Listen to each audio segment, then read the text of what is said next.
show. Welcome to the Nation of Jake on The Voice, KWAM, FM 107.9 and AM 990. Yes, have some. Yes, have some. All right, welcome to it. It's the Nation of Jake on The Voice, FM 107.9, AM 990, online, KWAMTheVoice.com. Streaming live on Facebook, the Facebook channel. Not a Facebook channel, it's a YouTube channel. What am I doing? I left Facebook weeks ago for YouTube. You can subscribe to the YouTube channel, Nation of Jake. Partly sunny, 87 degrees, high of 89 on this Tuesday, June 25th, year of our Lord, 2019.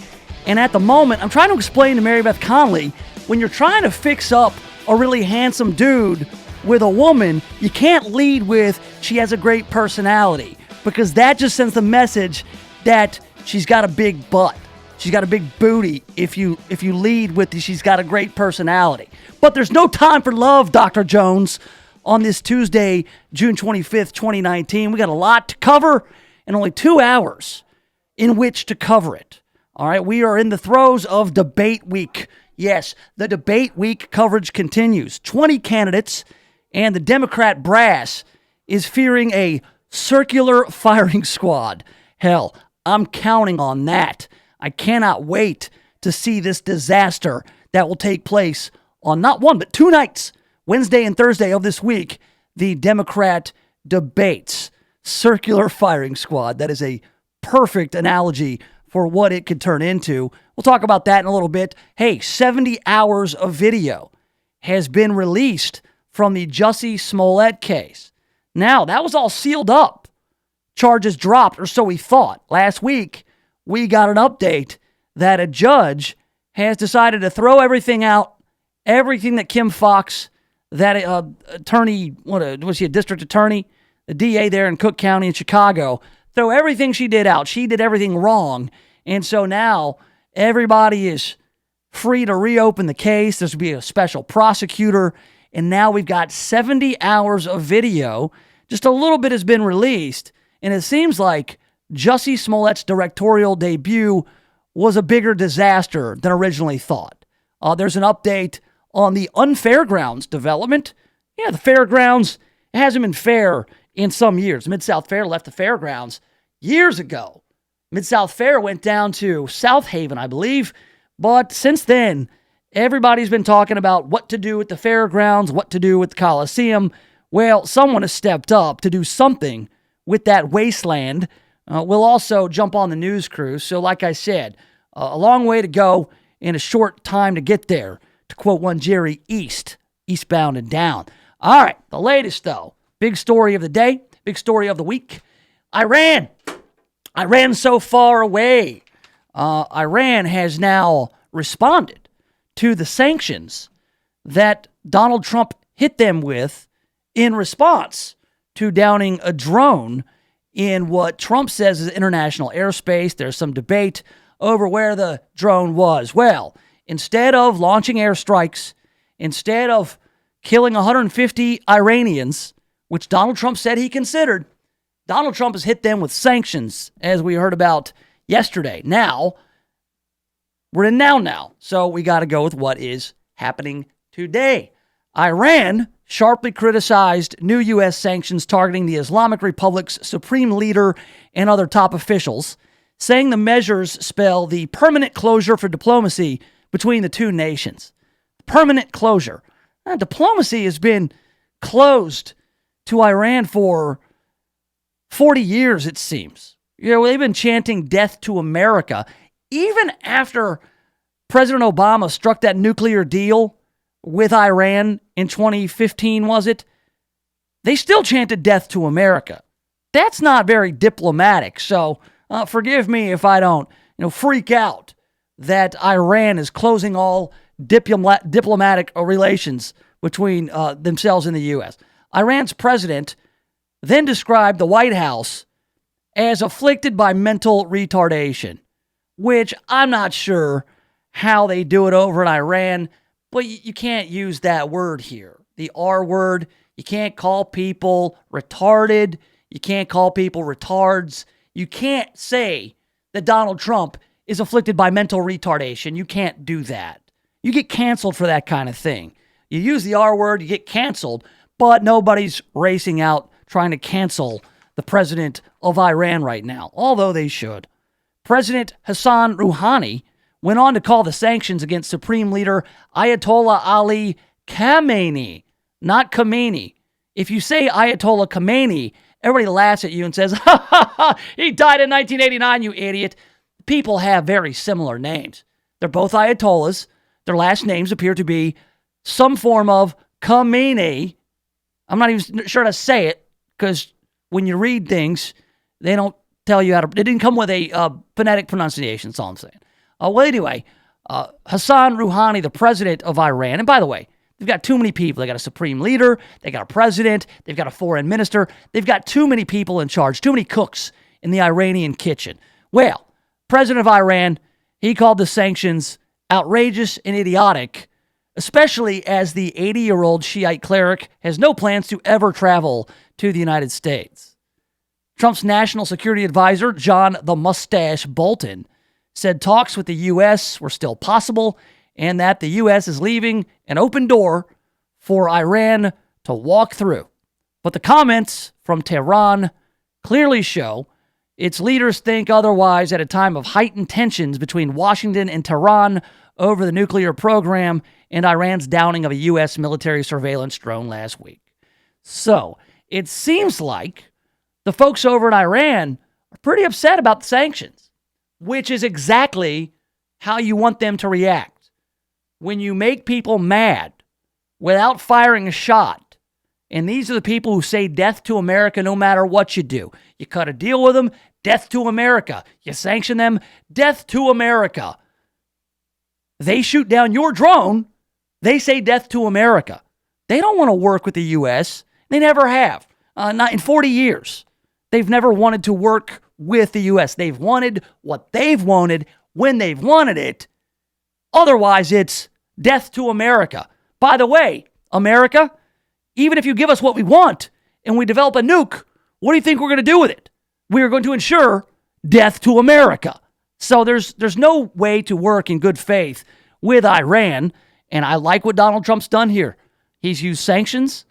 He's not getting baited into any kind of military action at this point, and more on what the president can do or shouldn't be able to do militarily.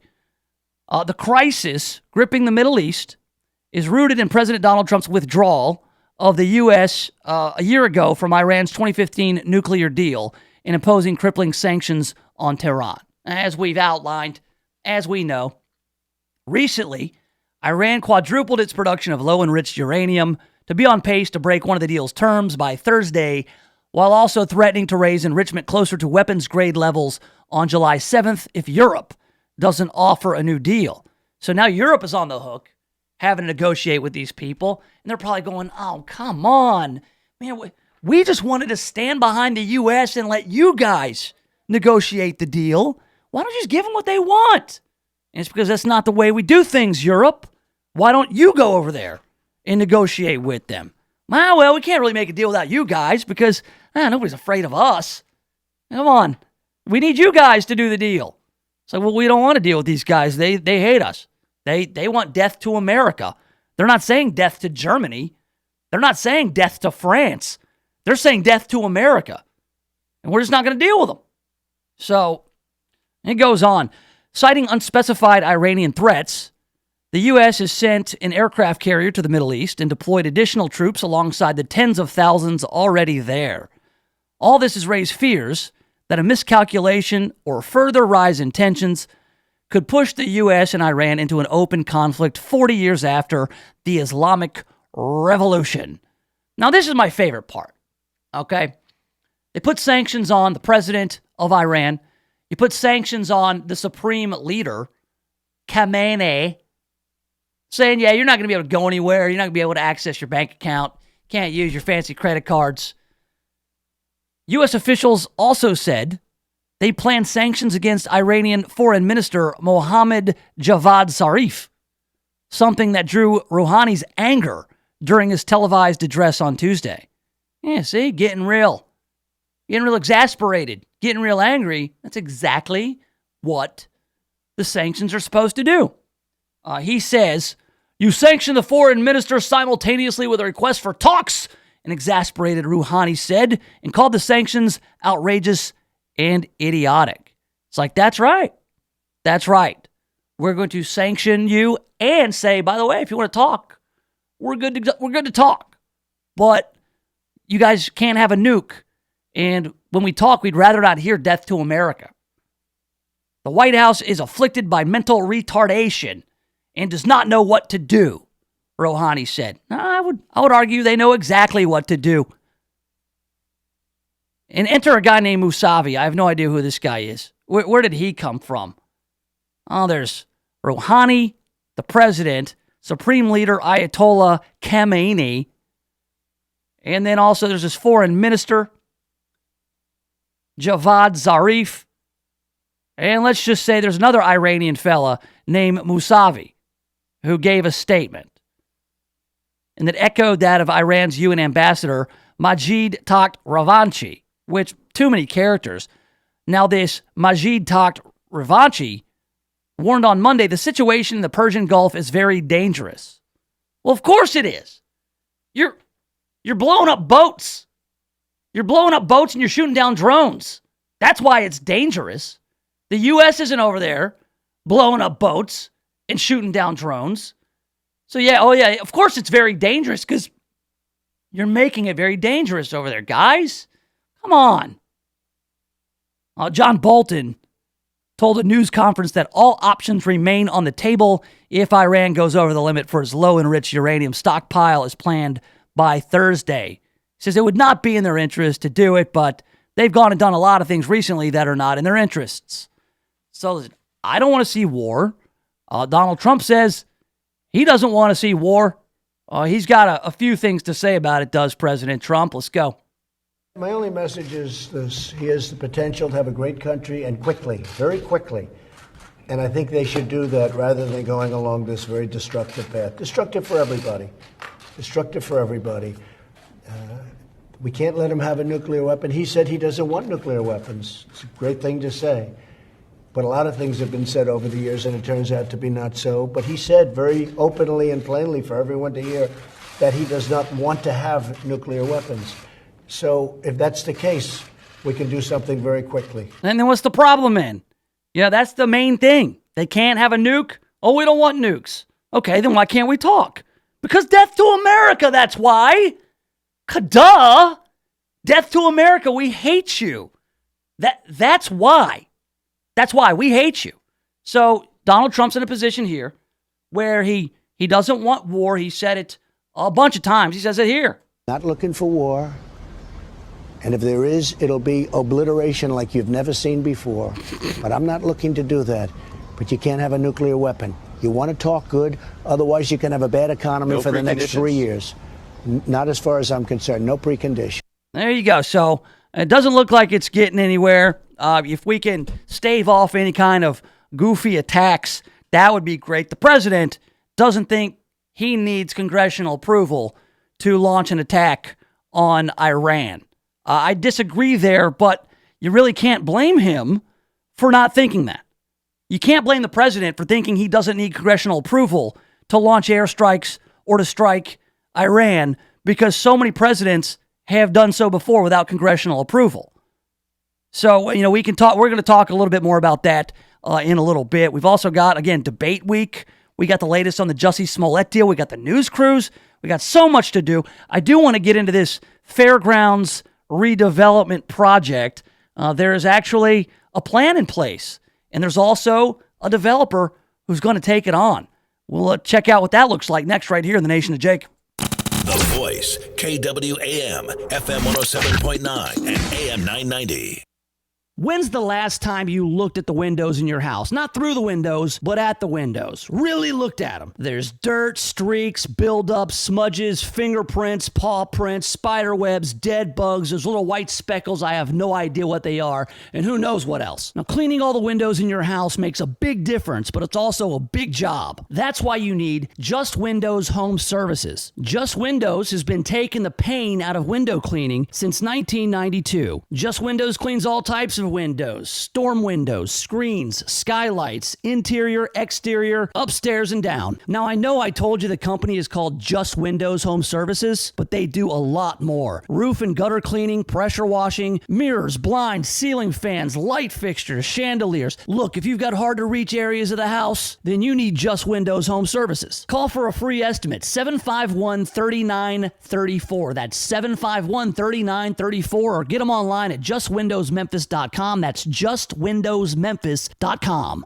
If you're in need of a professional cleaning service that takes your business as seriously as you do, call JanPro Cleaning Systems today. They understand how important it is to establish and maintain a professional image. That's why they offer the JanPro Signature Clean and the JanPro Guarantee. From regular scheduled cleaning to the tough stuff like stripping and waxing, buffing, carpet extractions, and detail cleaning, JanPro does it all. Call today for a free, no-obligation quote. 901-683-4900. Insured and bonded for your protection. JanPro Cleaning Systems. Measurable cleaning, guaranteed results. If you're thinking about buying or selling a home, stop. Don't do anything until you talk to my man, James Underwood. James Underwood has been helping people like you navigate the Mid-South real estate market for more than a decade. So whether you're looking to buy your first home or you want to upgrade to your forever home, James Underwood can help make it happen. No gimmicks, no guarantees, just a rock-solid guy that I've known for 25 years. So now, if you're looking to buy or sell a home, hit up James Underwood with CryLike. JamesUnderwood.crylike.com. That's JamesUnderwood.crylike.com.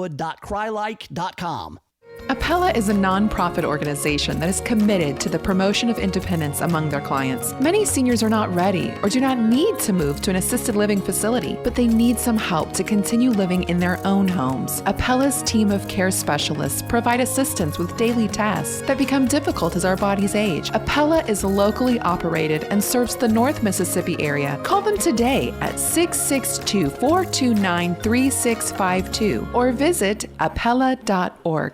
Do you like choices?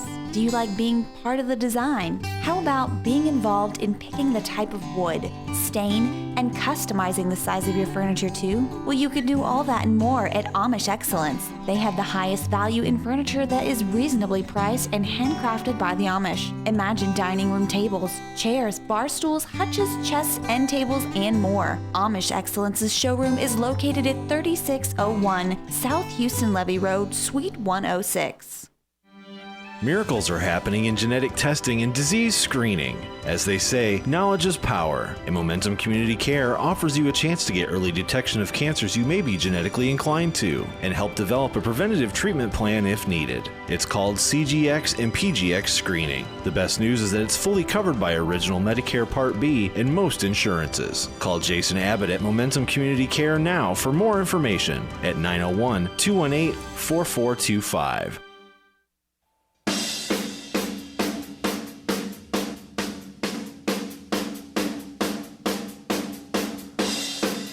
All right, welcome back. Yes, have some. It's the Nation of Jake on the Voice, FM 107.9 AM 990. Online, KWAMthevoice.com. The Listen Live link is in the top right corner. You can also watch the show live on YouTube, the YouTube channel, Nation of Jake.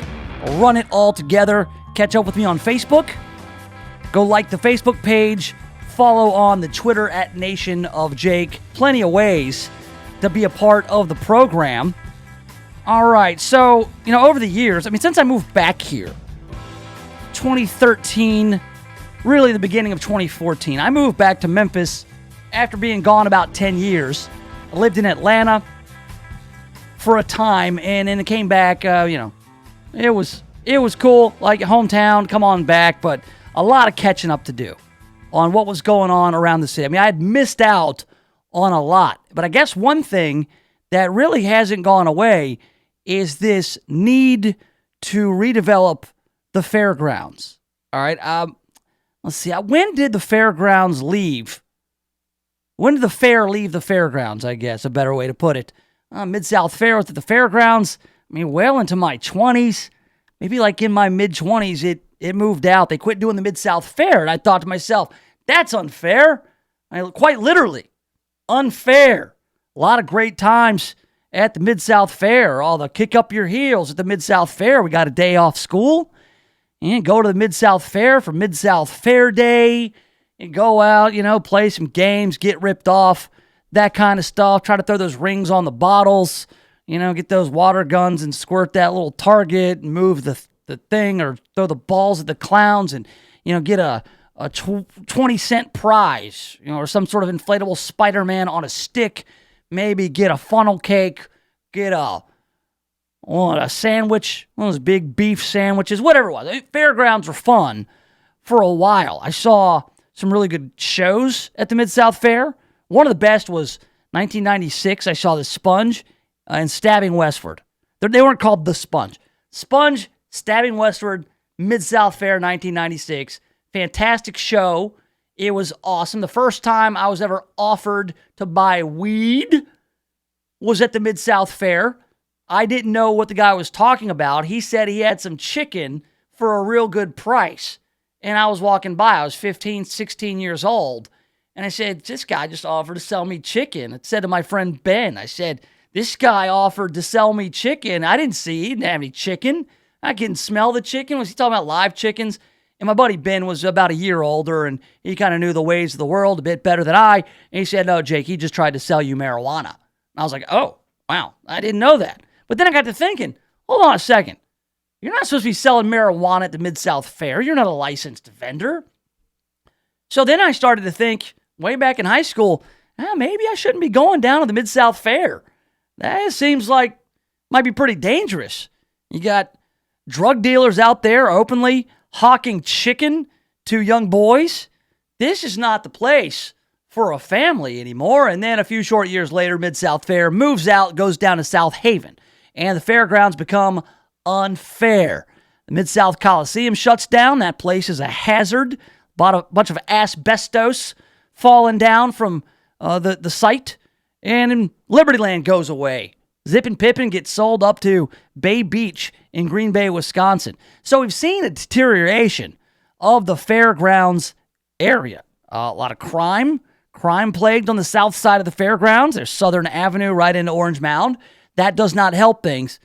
But there's been this ongoing discussion of redeveloping the fairgrounds. Well, finally, it seems as though City of Memphis has found a firm to redevelop the unfairgrounds. James Macklin Jr., former University of Memphis football player, he runs a firm called M&M Enterprises, led by Macklin, and also Bell Point, a Connecticut-based real estate firm, to redevelop 18 acres of city-owned land at the fairgrounds. The project, which is still being finalized, could represent $30 million in private investment at the fairgrounds, according to city estimates. And that's what it's going to take.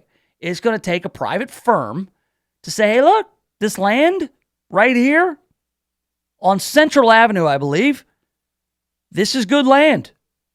We're going to come in, we're going to invest in some retail, apartments, hotel, mixed use, and it makes sense.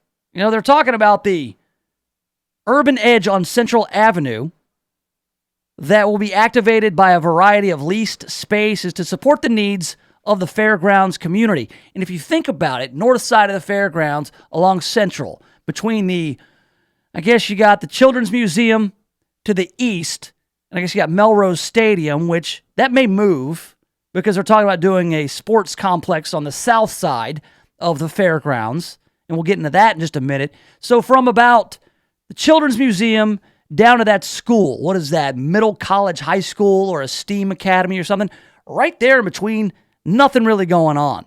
All it is like parking for the Liberty Bowl and really nothing else. Right there at Early Maxwell. So if you did build some shops and some hotels and apartments, you've got CBU right across the street. Christian Brothers University. You've got all those students who have to go shop somewhere, right?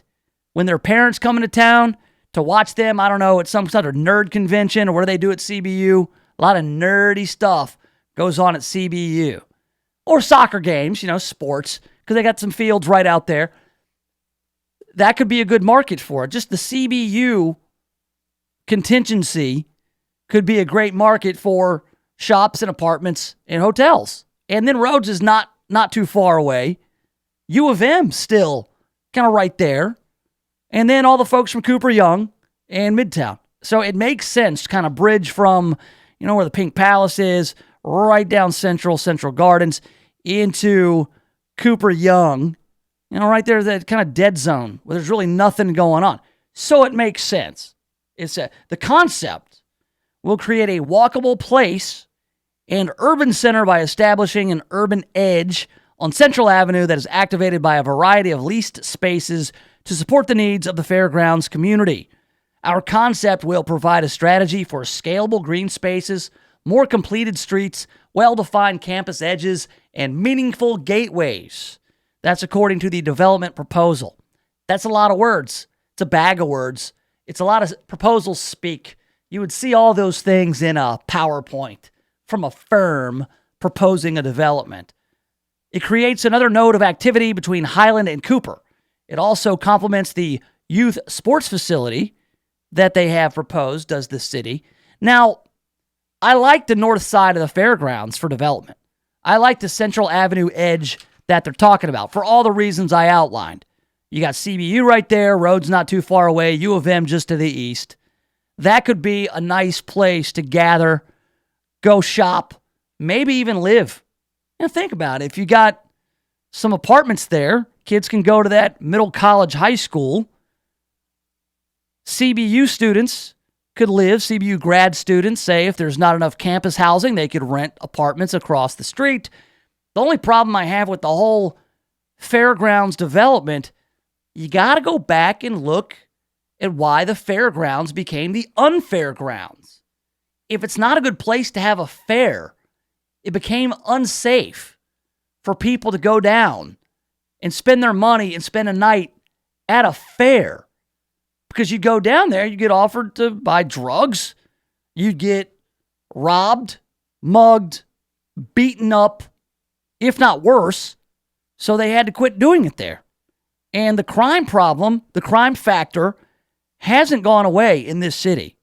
There's a lot of momentum, I will agree with. Mayor! Mr. Strickland! There's a lot of good things happening in Memphis, but the crime issue with any development at the fairgrounds, especially on the south side, is going to have to be addressed. Because the development on the north side, that might attract, like I said, the CBU students, the Rhodes students, the Cooper Young folks, but it also might attract some of that crime to come farther north.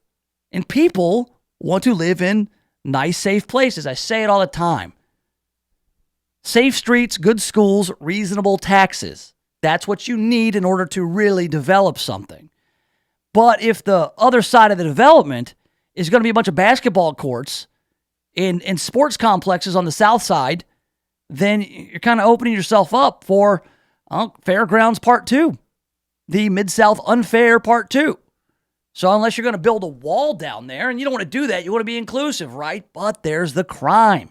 So I would say caveat emptor to any of these developers coming in to dump a boatload of money into the fairgrounds. Also, where's the Coliseum fit in here? I mean, you've got a whole coalition to save the Mid-South Coliseum. Somebody comes in to develop. I mean, are they going to look at the old Coliseum and say, that thing's got to go? Or how does the Coliseum fit into any kind of youth sports complex there on the south side of the fairgrounds? I mean, I'd like to know. I've actually reached out to Frank Colvett. There's a plan for the redevelopment of the fairgrounds with regards to the sports complex there on the south side. So this is going to be a mix of private development.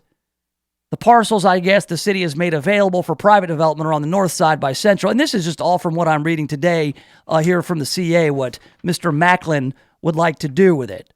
And something should be done. I think, like I said, for all the reasons, I think it's a good opportunity on the north side, right along Central. But then it's kind of when you get over to Southern, it gets a little dicey.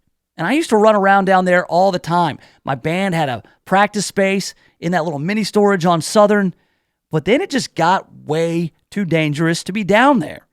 And so we just kind of abandoned it, much like the fair abandoned the fairgrounds way back when. I was like bringing up that chicken story, though. That was seriously like the first time I was like, what is going on here? I'm like, I've been coming to the Mid-South Fair since I was a little kid. Going through the haunted house with the spider lady or whatever it was, and go over to the Liberty Land side, ride the old Zippin' Pippin', which is gone. You got to look at the underlying reasons for how the fairgrounds became so unfair, but you got to fix those things. You just can't just build hotels and apartments without addressing the underlying issues of why it became the wasteland that it is in the first place. So again, caveat emptor. Buyer beware on this. I hope it all works out. But more importantly, I just hope we get the crime thing in Memphis under control so that everybody, white, black, and other, can enjoy things like having a newly redeveloped fairgrounds. I mean, I would hate to see it become what it was, once again, at the tune of $100 million or whatever it's going to cost to do it. All right, coming up, we've got the latest wrinkle in the Jussie Smollett saga. But first, let's get our debate week coverage going. Yeah, there's going to be a lot of topics brought up at the Democrat 2020 debate starting tomorrow, a 2-night event. We'll get into one of the things to look for, if not two. We'll do it next right here in the Nation of Jake. The Voice, KWAM, FM 107.9 and AM 990. CBS News update.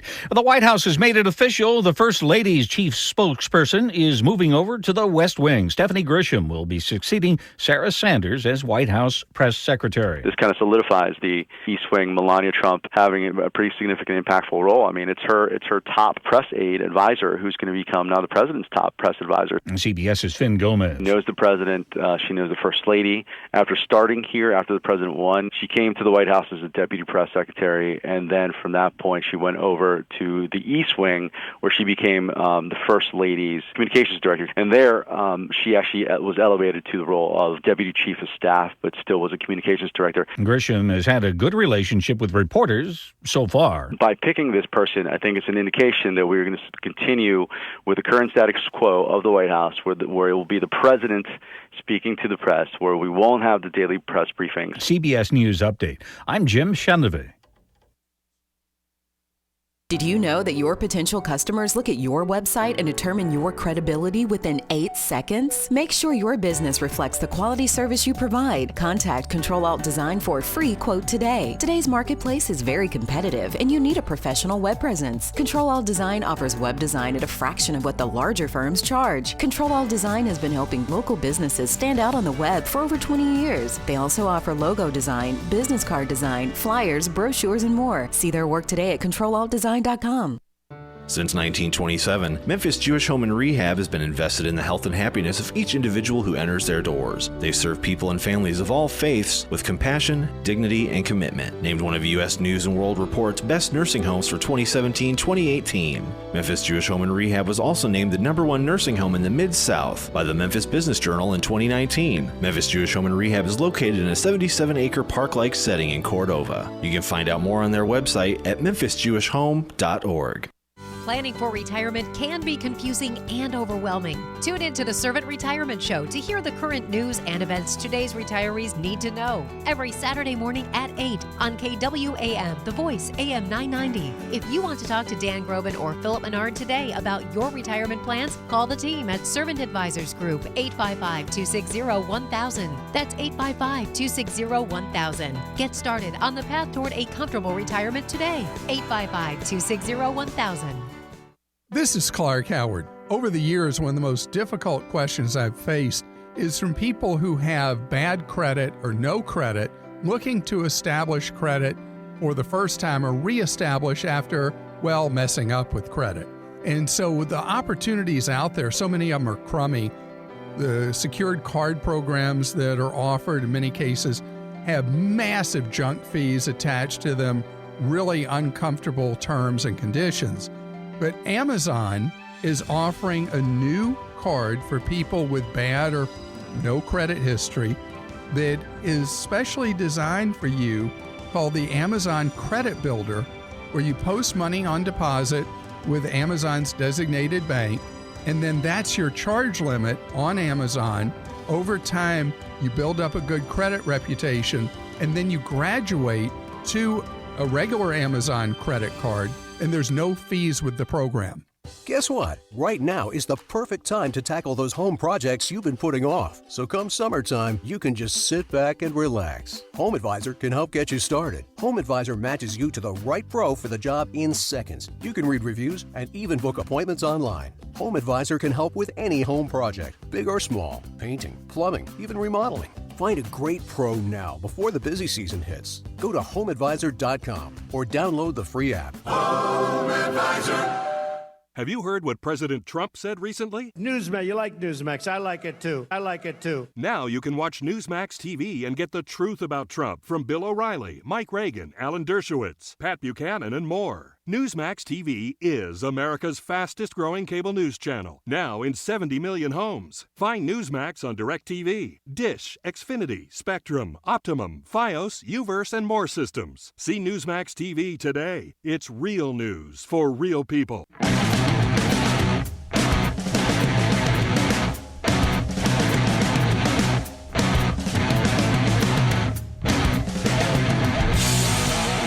All right, welcome back. Yes, have some. The Nation of Jake on The Voice, FM 107.9 AM 990. Online, KWAMTheVoice.com, and streaming live on YouTube. Just go subscribe to the YouTube channel, Nation of Jake. We're also on Facebook and Twitter and Instagram. Yeah, go check out my photos on Instagram. You can do that. Nation of Jake. Pretty much wherever you go, I got it on lock. All right, so coming up, Jussie Smollett. Yeah, new development, some video. 70 hours of Jussie Smollett video. You know how many Jussie Smollett documentaries you could make with 70 hours of video? You could probably make about 70 one-hour Jussie Smollett documentaries with that video. We only have a little bit out, about 30-second clip. We'll talk about that. And it does not look good for old Jussie Smollett. He thought he was out of the woods. He's not. But first, come on, we got the debate this week. It's debate week. It's like Super Bowl coverage. This is star-studded event. 20 candidates going to be on stage. One thing, though, that we're seeing in advance of the debates this week is this latest push to cancel student debt. All over the Twitter, hashtag cancel student debt. Wipe it all out. Just wipe it all out. Yeah, you signed up for this loan because it was so important to get whatever degree that you earned, but now you don't want to pay for it. And you want taxpayers, the rest of us, to be on the hook for your student debt. Now, this would be a giveaway not to the poorest among us. This would be a giveaway. The debt forgiveness for student loans would largely benefit the middle to upper class Americans who actually get to go to college in this country. All right, that's who's taking out student loans. It's not poor people. It's not poor people trying to improve their lot in life. It's an entitled class of people who have been told that they have to go to college no matter what. They can't be anything without it. That's the lie that we were fed as young people. My generation, the Generation X. But now the student debt crisis is being used as this political platform by people like Bernie Sanders and people like Elizabeth Warren, but it's fake. There is no student debt crisis. In fact, most student loans are actually pretty manageable.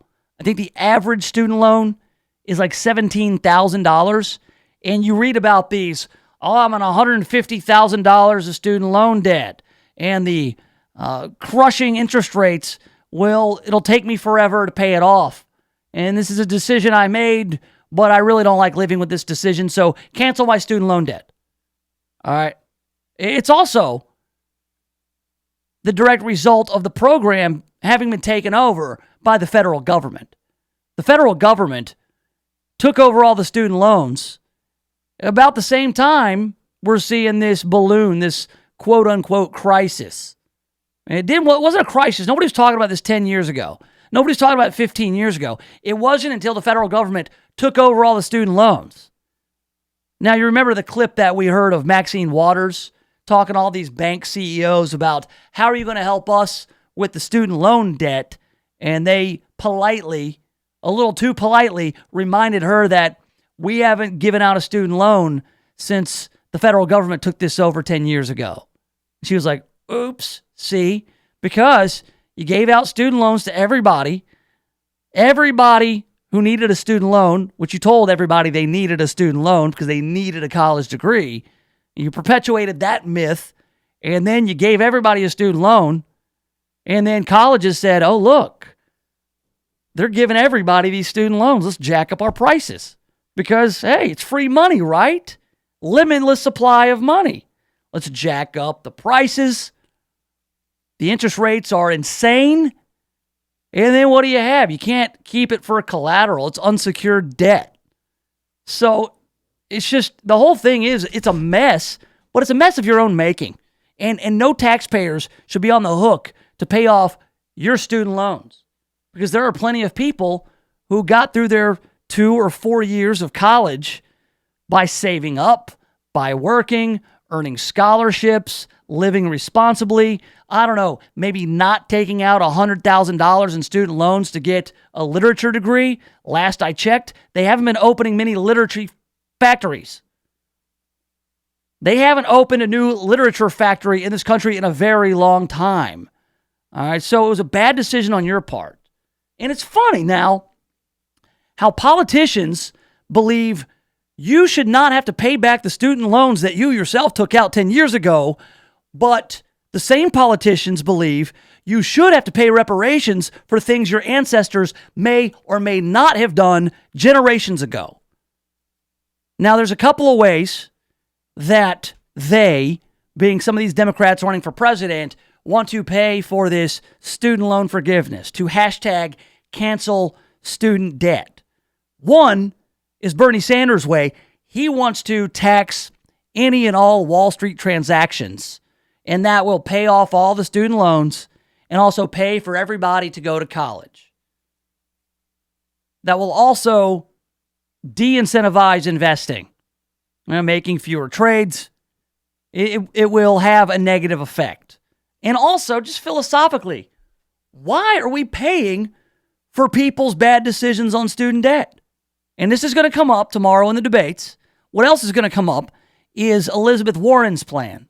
Her plan is to tax wealth, a wealth tax on the richest Americans, those earning over 10 million, 50 million, whatever the arbitrary line is, to where we decide, oh, that money you earned too much, give it back to pay off people's student loans so they can go get a women's studies degree and live their dreams and go to their dream college. But, oh, I got into my dream college, but I didn't get a scholarship. I can only take out loans. Oh, yeah, what? So what?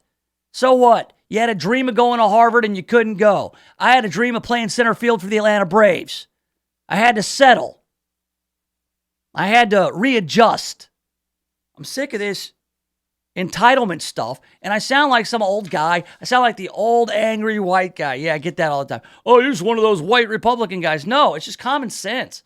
Why should anybody have to pay for somebody else's stuff? I mean, that's not like a necessity. I'm not saying that we leave people to die in the street, all right? But you're not going to die in the street because you didn't get to go to Yale or you didn't get to go get your theater degree from Emerson College in Boston. But now we've got some of these wealthy people who are calling for the wealth tax. Oh, yeah. Yeah, because if you can find enough wealthy people to call for the wealth tax, it somehow justifies it. You know, we've got George Soros. We've got Facebook co-founder Chris Hughes. We've got Disney heiress Abigail Disney calling for higher taxes on them, saying tax us more. Well, to that I say, you don't need the federal government if you want to pay more taxes. You can just cut a check. And it's funny, like all the people who are signing this "please tax us more" letter. This one guy, the Facebook co-founder, who happened to be in the room when Mark Zuckerberg came up with the idea. All right, he didn't found Facebook. He didn't create anything. He happened to be in the room, and Zuckerberg said, hey, you, be our marketing guy, and I'll cut you into this idea I have. He lucked into his money. Abigail Disney, she had the right parents. And I think her dad was like Walt's brother. I think she's like a niece. She's not even his daughter or granddaughter. You've got other people who have signed this. Molly Munger. She's the daughter of Warren Buffett's longtime partner, Charles Munger. And you've also got Hyatt heiresses Reagan and Liesl Pritzker have signed on. It's funny, the people who sign on the Tax Me More letter are all people who got their money without working for it. When you don't work for your money and you've got an unlimited supply, yeah, it's easy to sign on for the Tax Me More letter. It's goofy is what this is. Like, oh yeah, because George Soros, who ran a hedge fund, yeah, because that guy's super rich and he says tax me more. Well, George Soros is super rich and he says tax me more, so everybody should follow suit. Wrong? It just doesn't make sense. No, just because somebody's super rich doesn't make it right to steal more of their money in a wealth tax. Think about all the taxes that somebody who is rich anyway pays just on income or on capital gains. Disney girl saying, oh yeah, well, we should tax more. Yeah, easy for you to say. Your dad created a cartoon mouse and made billions, and you didn't do anything. You didn't have to do anything, any of it.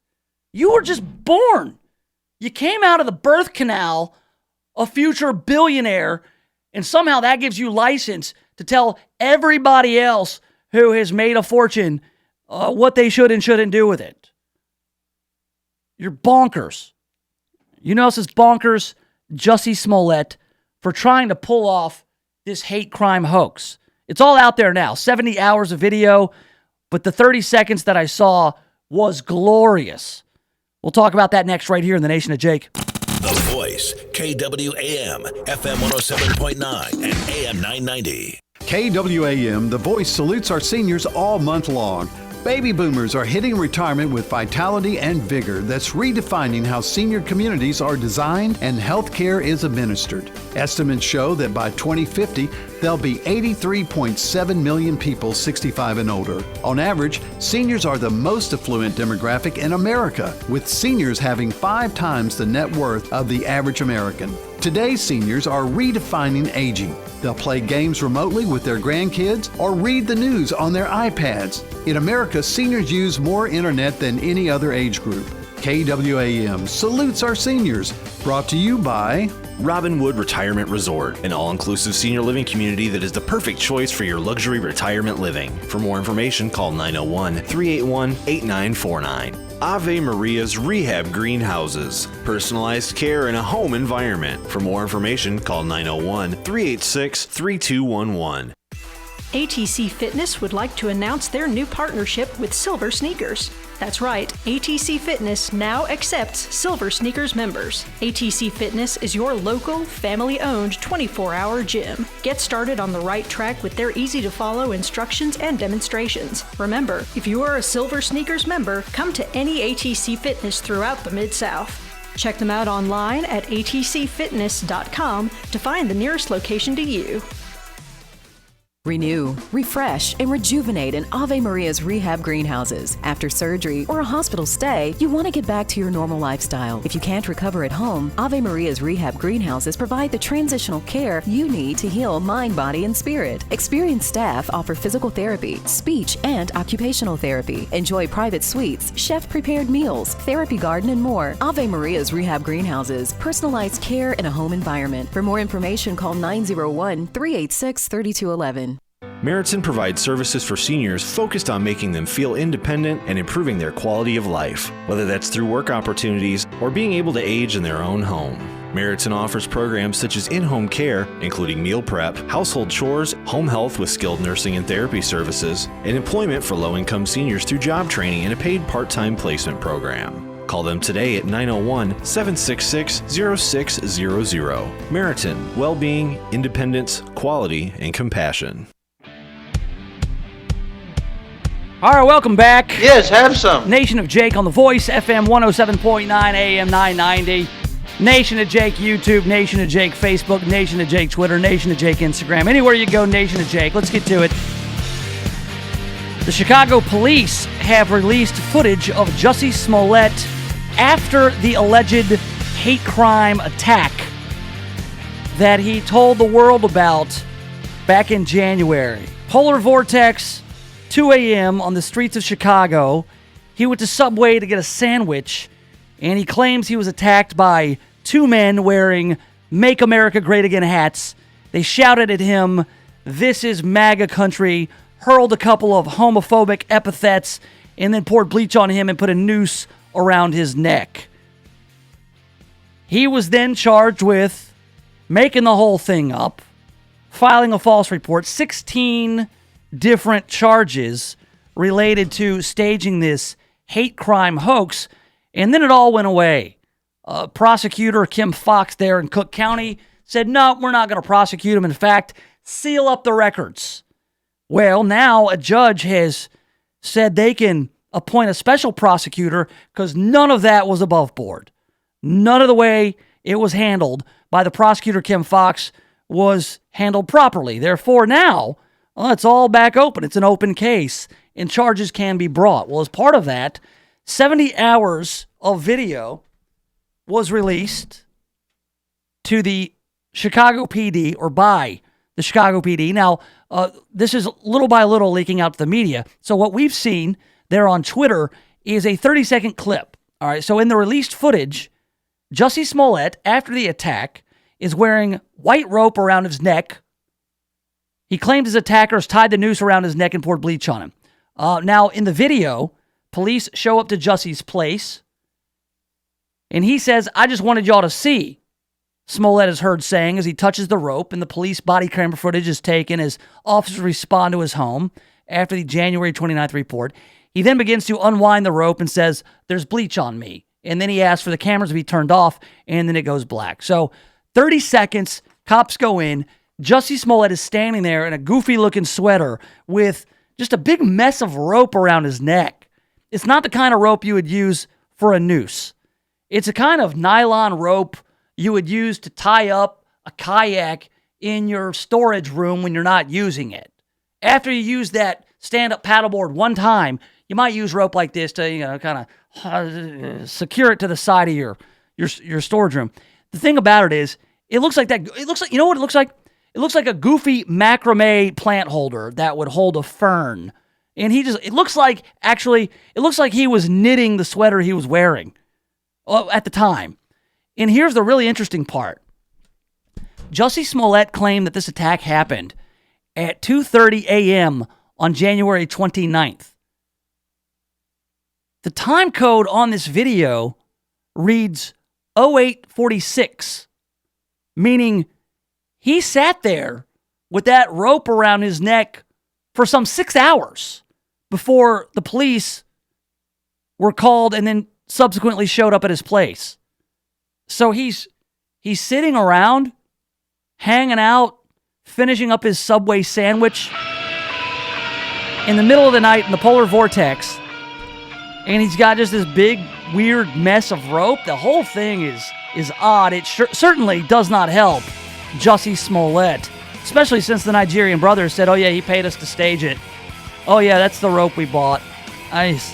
Just goofy. This gets a lot worse for him, and I can't wait. All right, coming up, more on Trump in Iran and God knows what else what. The Mid-South station with the most local talk and CBS News at the top of every hour. KWAM, Memphis. This is CBS News on the Hour. Real news, real reporting. I'm Jim Sheneby. The House expected to vote today on a $4.5 billion emergency funding bill to address humanitarian issues on the border. Texas Democrat Valerie Escobar. Beds, blankets, diapers, food, legal assistance. We are also funding alternatives to detention. CBS's Nancy Cordes. There are are some Democrats who say, look, if you're opening up the issue of immigration, there are a lot of things that need to be done, and they believe that there should be stronger measures in place to, for example, protect the Dreamers or prevent the administration from being able to separate families as it did in the past. GOP leader Kevin McCarthy. I'm calling on the Speaker not to play politics, to take the Senate bill, and that could become law, and that will help the humanitarian aid along this border. The head of Customs and Border Protection announced today he's going to step down. John Sanders, who's been acting commissioner, says he'll resign effective July 5th. No reason given, but those recent reports of children living in poor conditions at a Texas border station might have played a role. The White House has chosen the First Lady's press secretary, Stephanie Grisham, to succeed Sarah Sanders as the president's media boss. Politico's Nancy Cook. She is one of the last few people in the White House who has been there since the campaign. She has a pretty good relationship behind the scenes with reporters, many of whom she knows from the campaign. And more importantly, she really has the trust of the First Lady and the President. They view her as loyal, which is key.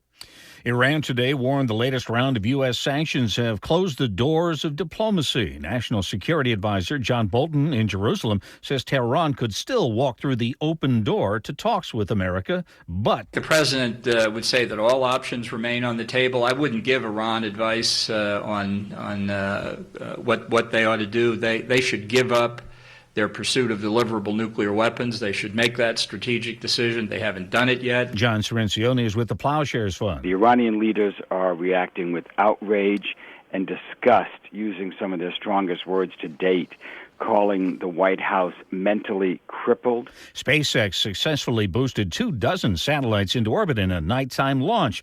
But there was a problem with the booster recovery. CBS's Bill Harwood. 2 of the boosters successfully landed back at the Cape Canaveral Air Force Station, but the center booster, one got close but just didn't make it. 6 of the new satellites will be part of a network to better forecast the weather.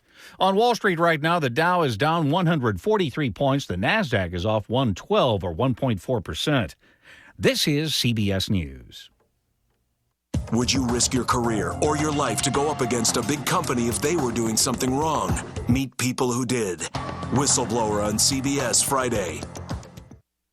You probably want to eat healthy, but getting enough organic fruits and vegetables into your diet every day is not only time-consuming, it's expensive. That's why at Texas Superfood, we've created a blend of the best USDA organic, vine-ripened fruits and vegetables, powerful enzymes and probiotics, and energizing herbs, all in a convenient capsule or powder. We call it Texas Superfood Complete Organic. Hi, I'm naturopathic Dr. Dennis Black, and I invented Texas Superfood almost 20 years ago with one goal in mind: to help people like you who lead busy lives get the all-natural nutrition that every one of us needs and deserves. So if you can't, won't, or don't eat all your organic fruits and vegetables every day, Texas Superfood Complete Organic makes eating healthy easy. See our full line of quality nutritional products at TexasSuperfood.com or call us at 855-TEXAS-55. That's 855-TEXAS-55. TexasSuperfood.com. Seattle has one of the fastest-growing tech economies, and Apple wants a bigger slice of the pie. KIRO's Aaron Granillo. The newest Apple site includes 2 12-story towers located just blocks from Amazon headquarters. Apple says the buildings will fill 2,000 jobs over the next 5 years. Christina Raspy is the company's vice president of global real estate. We know there is so much talent in Seattle, and we can't wait to see how this community spurs our own innovation. Seattle currently has 500 Apple employees, including retail workers. The new jobs will target software and hardware engineers. Aaron Granillo for CBS News, Seattle. How does your state rank when it comes to patriotism? Wallet Hub ranking 50 states on 13 indicators, compiling data from sources including the Census Bureau and United States Election Project. Heavy emphasis on civic engagement. New Hampshire came in number 1, followed by Wyoming, Vermont, Utah, and Idaho. Jim Sheneby, CBS News. It's happening to you every night. One snores, and the other can't sleep. It seems like there's no end to it. But now, there is a quick and easy-to-use solution. A natural solution. Snore Stop. Snore Stop was created and tested by a team of physicians and has been helping couples sleep for over 18 years. It is the #1 selling anti-snoring medicine in the U.S. Thank you, Snore Stop. You saved my marriage. Snore Stop sprays or tablets are now available nationwide at Rite Aid and CVS. Or you can go online at snorestop.com. Don't wait. It's time to try Snore Stop and make every night a better night for both of you. Thanks, Snore Stop. Now I'm back in the bedroom. So don't wait. Try Snore Stop, the #1 selling anti-snoring medicine in the U.S. Spray or tablets are available today at Rite Aid and CVS or online at snorestop.com. That's snorestop.com. Snore Stop, keeping you together. Damn, boy, that's what I'm talking about, Jake. I've worked in the private sector. They expect results. Welcome to the Nation of Jake on The Voice, KWAM, FM 107.9 and AM 990. All right, welcome back. Yes, have some. The Nation of Jake is on The Voice, FM 107.9, AM 990. As you know, we're also online, KWAMTheVoice.com, and streaming live. You can get the live stream on YouTube, the channel Nation of Jake, very easy to find.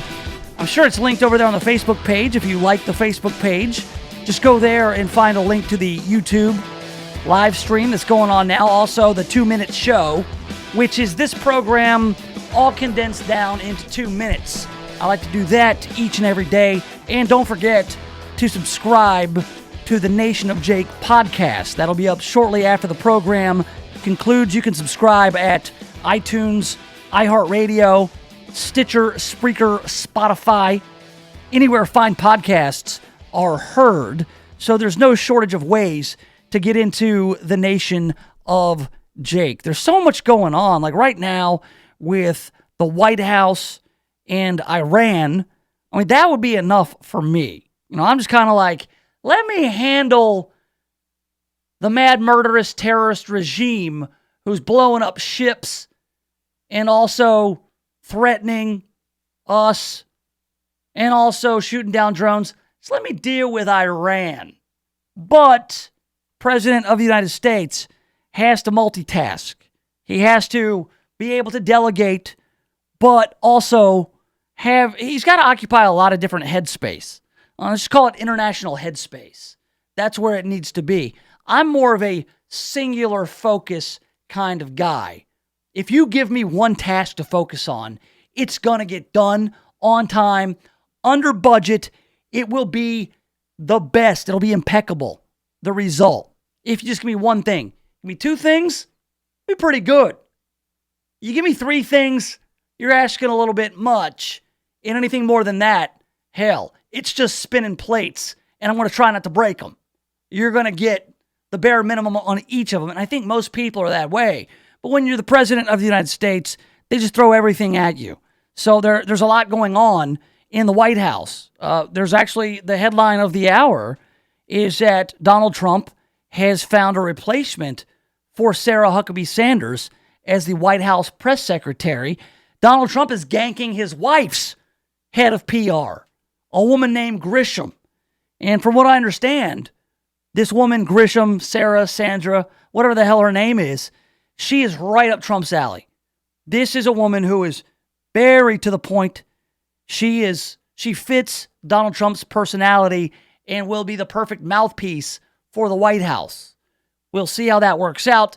I wonder how Melania Trump feels about Donald Trump, her husband, just ganking her PR person.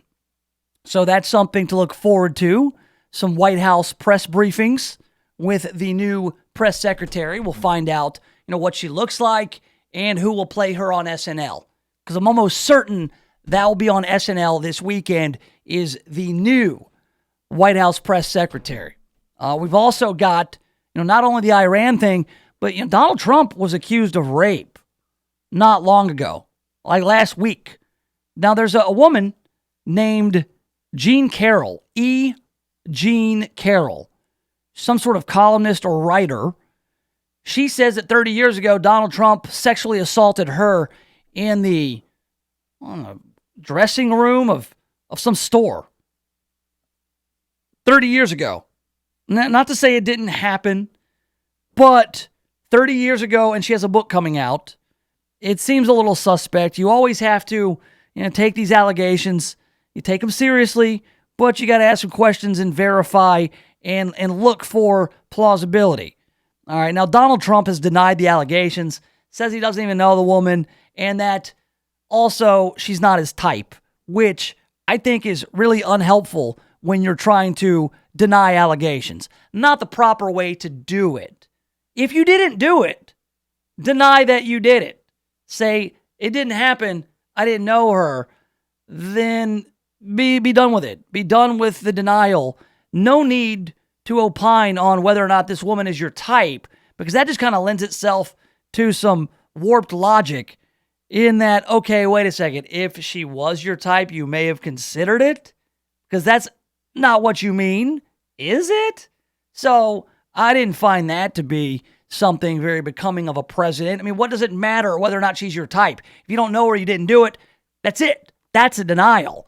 This whole, she's not my type. It does what? She's not your type to rape, like you would have if she were a brunette. What are you saying? That was kind of dumb. So this story, her allegations started to get legs. People were talking to her about them. She was being interviewed. She was being interviewed last night by Anderson Cooper of CNN, I believe. Yeah, I've got the clip here. Now, Anderson Cooper does something interesting. He has Jean Carroll talking about these allegations, and she starts kind of going off the rails. She starts saying some stuff that is a little bit strange about sexual assault. Let's listen. Victim. You don't feel like a victim? I was not thrown on the ground and ravished. Which the word rape carries so many sexual connotations. This was not sexual. It hurt. Well, I think most people think of rape as it is a violent assault. It is not. I think most people think of rape as being sexy. Let's take a short break. Think of the fantasies. We're going to take a quick break. If you can stick around, we'll talk more on the other side. You're fascinating to talk to. Oh man, that was odd. That was an odd exchange between Jean Carroll and Anderson Cooper. Saying, I think most people think about rape as sexy. It's like, what? No. Most people do not. Most people think of it as awful and violent and abhorrent. Not sexy. Now, she thinks my tractor's sexy. That's sexy. That's how the song goes. She thinks my tractor's sexy. It's not. She thinks that rape is sexy. No, that's not it at all. I don't even know who did that song. That's like the only country song I know, but it's tractor, not rape. Maybe she misheard that. And then what's all this stuff? Think about the fantasies. Well, that's what Bernie Sanders used to write about. How women fantasized about being raped. That's an odd thing to have written, Bernie Sanders. Also an odd thing to go and tell Anderson Cooper there, Jean Carroll. And then at the very end, the whole, you're fascinating to talk to. Just an odd exchange there. If you can stick around, we'll talk more on the other side. You're fascinating to talk to. Real weird, man. And also, what's my man Anderson Cooper doing right there? Like, let's go to break and talk more on the other side. If somebody like Jean Carroll, who's making serious allegations about the president, comes on and has these unique views on sexual assault and rape being sexy, tell me more about that now. What exactly are you saying? What happened or didn't happen to you? You explore that. You don't just bail her out and go to break. Because there's some PR person over to the side of the set going, oh my God, no, go to break. It's not Anderson Cooper's job to bail her out. It's Anderson Cooper's job to see what in the holy hell she means by that, isn't it? But, that's kind of the CNN thing. I think that CNN wants her to be credible because the narrative is that Trump is some evil sexual predator, the whole Access Hollywood tape. And then when Anderson Cooper saw it going off the rails, when he saw that, hey, this woman might be a little bit nutty, he cut it off. He's like, hey, let's go to break. I'm not sure you want to say what you're saying right now. Not his job to run interference for Jean Carroll. If she's making the allegations and willing to go talk to Anderson Cooper, we deserve to hear what she has to say and what's going through her cuckoo mind, because that came off as a little bit bat guano insane is what that came off as. So all the while, Donald Trump just hired a new PR person, a spokesperson, White House press secretary. He's got these rape allegations being thrown around at him. And also Iran. So Iran says Donald Trump suffers from mental retardation, that these sanctions are awful and idiotic and stupid, that the response to the drone being struck down are these terrible sanctions. Well, good. I'm glad they think the sanctions are terrible. I'm glad they're upset. What they wanted Donald Trump to do was launch some sort of attack so they, as Iran, could say, oh, look at the U.S., some big international superpower with the biggest and most powerful military in the world. They're picking on us. Donald Trump didn't give that to him. Instead, he gives them sanctions, which I thought was the right move. Now, what are people who matter saying about the sanctions? Now, what are some, let's see, American politicians saying about all these sanctions that are happening with Iran? Well, let's get into it with, one senator here. We've got Tom Cotton from right across the river in Arkansas. Now, Tom Cotton is a war veteran. Tom Cotton also graduated from an Ivy League school, from Harvard. But people who don't like Tom Cotton, they say, oh, that doesn't matter. He's still a dumbass.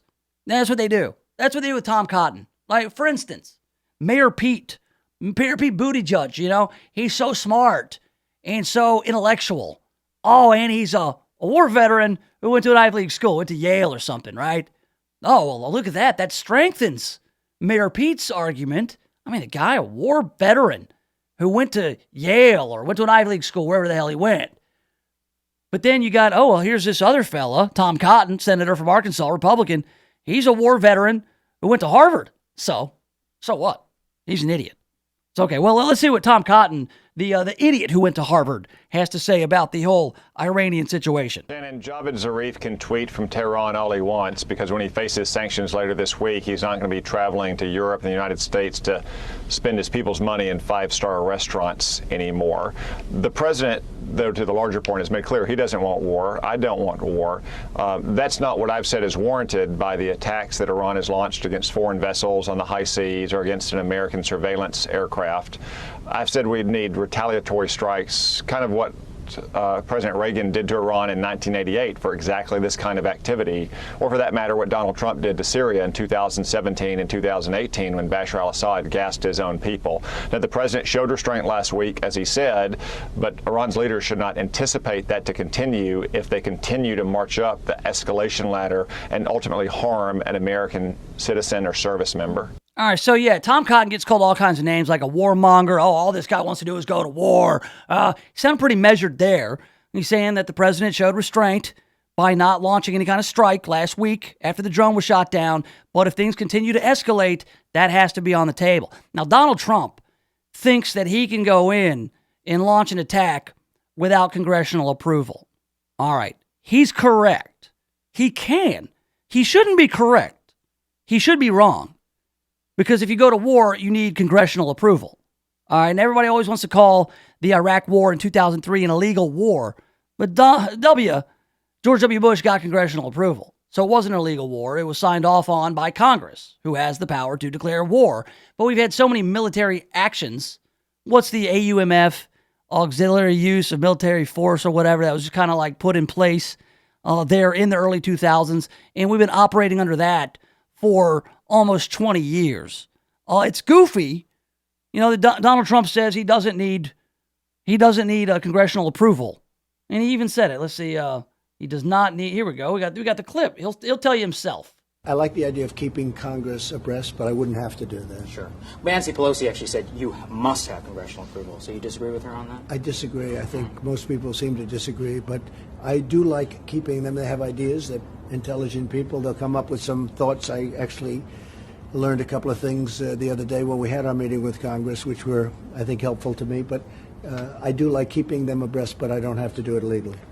So, he's under the impression he can just, launch air, and he has. He launched airstrikes in 2017 on Syria. President Obama went into Libya without the approval of Congress. All these presidents have done this in recent years.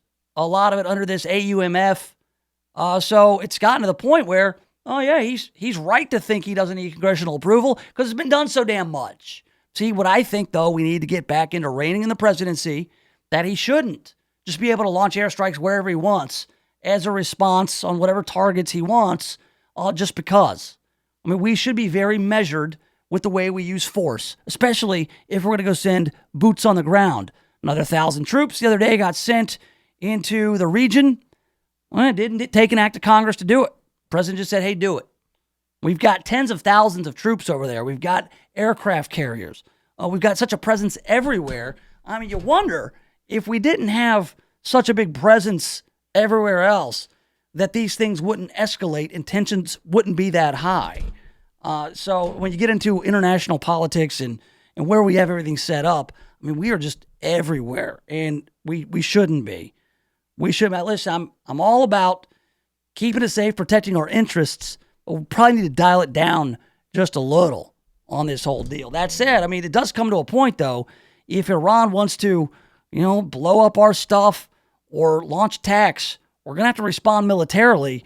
But it seems like the sanctions are working pretty well right now. It's making them so mad. It's like an ant farm. And Donald Trump's just going, he's like shaking it up.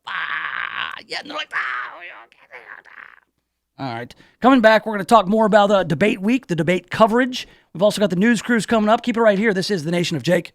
The Voice, KWAM, FM 107.9 and AM 990. If you're thinking about buying or selling a home, stop. Don't do anything until you talk to my man, James Underwood. James Underwood has been helping people like you navigate the Mid-South real estate market for more than a decade. So whether you're looking to buy your first home or you want to upgrade to your forever home, James Underwood can help make it happen. No gimmicks, no guarantees, just a rock-solid guy that I've known for 25 years. So now, if you're looking to buy or sell a home, hit up James Underwood with CryLike. JamesUnderwood.CryLike.com. That's JamesUnderwood.CryLike.com. I'm Ed Parami, the owner of JanPro, the franchise that helps you be your own boss. JanPro is now the fastest growing franchise in the entire world for the second year in a row by Entrepreneur Magazine. We are growing so fast we need new business owners right here in Memphis right now. So if you want to be your own boss and open your own business, call JanPro at 901-683-4900 to see just how easy it is to be your own boss. For as little as $950 down,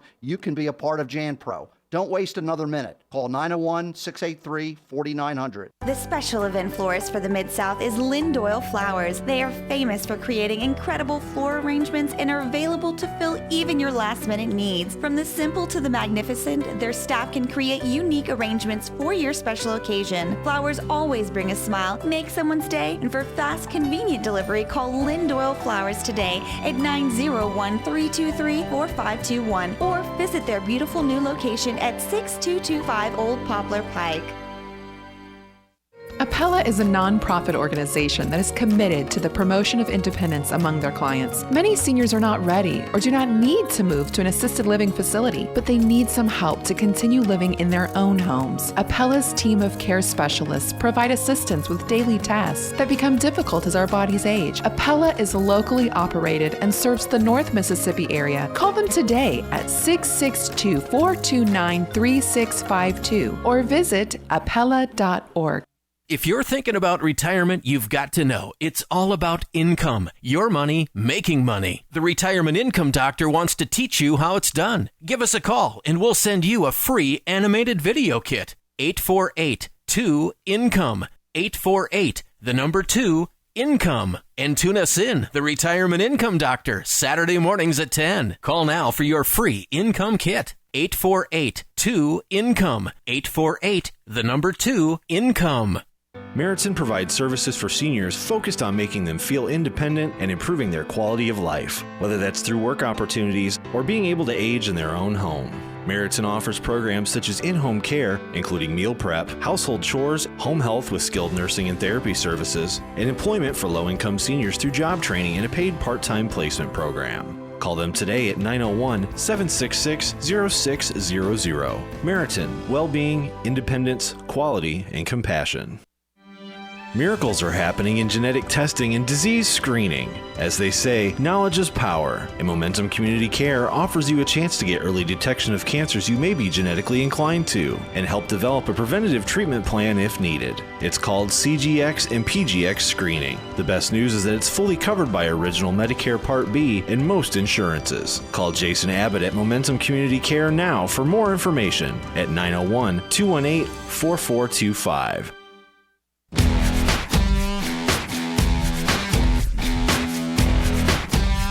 All right, welcome back to it. Yes, have some. The Nation of Jake on The Voice, FM 107.9, AM 990, online, KWAMTheVoice.com.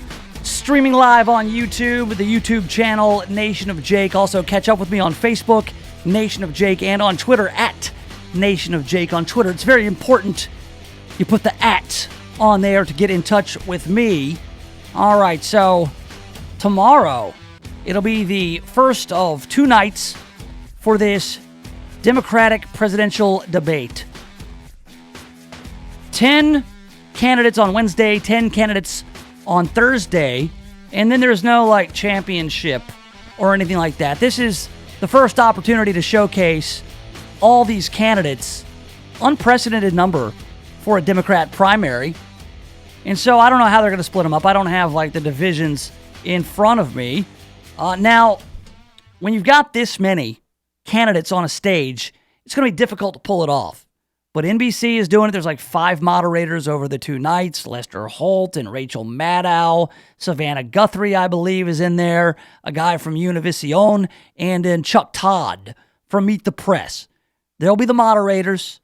They'll have, I don't know what the format is going to be. I've not gotten too deep into formatics of this debate. I just know that it's going to be a lot of different candidates, many of whom do not belong there at all.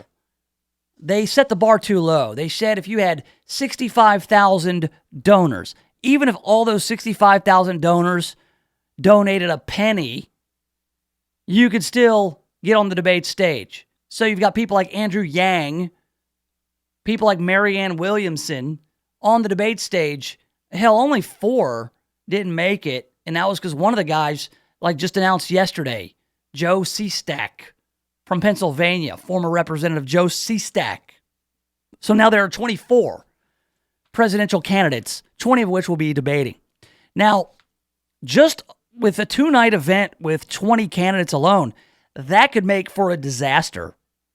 And that's exactly what Democrat donors, the top brass, are afraid of. They're afraid of this being a disaster. The headline from Politico, Democratic bigwigs fear debates will devolve into a horror show. The prospect of taking on a sitting president after a months-long internal bloodbath is keeping many Democrats up at night. This week's debates will be the first time millions of Americans meet the cast of Democrats trying to take out President Donald Trump. And that's precisely what has the party brass terrified. Interviews with nearly 20 Democratic elected officials, party chiefs, labor leaders, and operatives the past week revealed an air of foreboding, verging on alarm that debates will degenerate into a 2-night bare-knuckle brawl. With the divisive 2016 Democratic primary fresh in their minds and the current presidential candidates starting to take swipes at one another, the fear is that voters will be left with the impression of bickering, small-minded opposition party. I'm worried it's going to be a scrum. A lot of people are trying to score points on each other, and looking like scoring points was more important than communicating with the American people. And that's Randy Weingarten, president of the American Federation of Teachers and a member of the Democratic National Committee. That circular firing squad is not going to help save our democracy or help working families. I love it. Circular firing squad. They would much prefer a circle something else that I'm not allowed to say on the airwaves. But you know what I'm referring to, right? They would much prefer the circle something else than a circular firing squad. Now, the biggest target in the firing squad will be Joe Biden. It'll absolutely 100% be Joe Biden. If any candidate is worried about tomorrow night or Thursday night, whichever night he appears, it'll be Joe Biden because he is the front runner. All right, and already plenty of stuff against him. Number one, Joe Biden has already run for president once, 30 years ago, had to drop out of the race. His long legislative history, his long record will not work in his favor on a debate stage full of candidates that are drawing him to the left. So if anybody should be scared, it's Joe Biden. From the serial sniffing of ladies and touching of children, putting his face near your face and breathing into your face, the plagiarism that plagued his 1988 run, and then more plagiarism after that, the flip-flopping on the Hyde Amendment and dozens of other legislative issues that he has been involved with in some 40-plus years in the Senate, the segregationist allies he has romanticized working with outright segregationists, which it's safe to call those people racist. One of them, one of the segregationists that Joe Biden worked with, was all about separating black people and white people, calling black people the inferior race. He was probably an old man in the 70s, and a lot of old men in the 70s were racists. Joe Biden was a younger man in the 70s. He's about my age. He still worked with these guys, and he always goes back about, oh, when I was young in the Senate, we had these great discussions with people with whom I disagreed. Oh, yeah, this one fella, he was a total racist, but I liked him and I worked with him. It was fine. No, that's not going to fly in a Democrat field like this one. So they've got a lot to go after old Joe Biden. So I think Joe Biden has the most to fear. And now there's this. Check it out.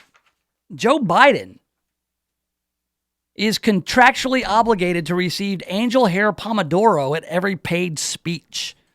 Oh, when Joe Biden was in the Senate, he was often its poorest member, a designation he proudly touted even on the 2020 campaign trail. Yet Biden turned his finances around after his time as vice president and seemingly hasn't figured out a creative way to use his fortune. Since leaving office, the 2020 frontrunner has pulled in millions of dollars from book deals and speaking fees that ranged to as much as $200,000 per speech. That's what Joe Biden's getting. $200,000 per speech. Yeah, just working class Joe. Uncle Joe. You know me, I'm Joe. I'm just a regular guy. Yeah, I like to, get in tight in your neck and sniff around a little bit, breathe my hot breath on your face. Yeah, I'm just Joe. Yeah, and all that. Yeah, listen, I go out, I say a few words, I make a speech, I make $200,000. I'm just regular old Joe. Yeah, plagiarizing, flip-flopping, Joe, $200,000 a pop to have him go speak at your event. Not only that, when he goes out to speak at these events, he not only gets $200,000, he also's got a rider. Yeah, he's got a rider like Van Halen. Like the old Van Halen story where they said, hey, we want all the brown M&Ms picked out of the bowl. We need a giant bowl of M&Ms, no brown ones.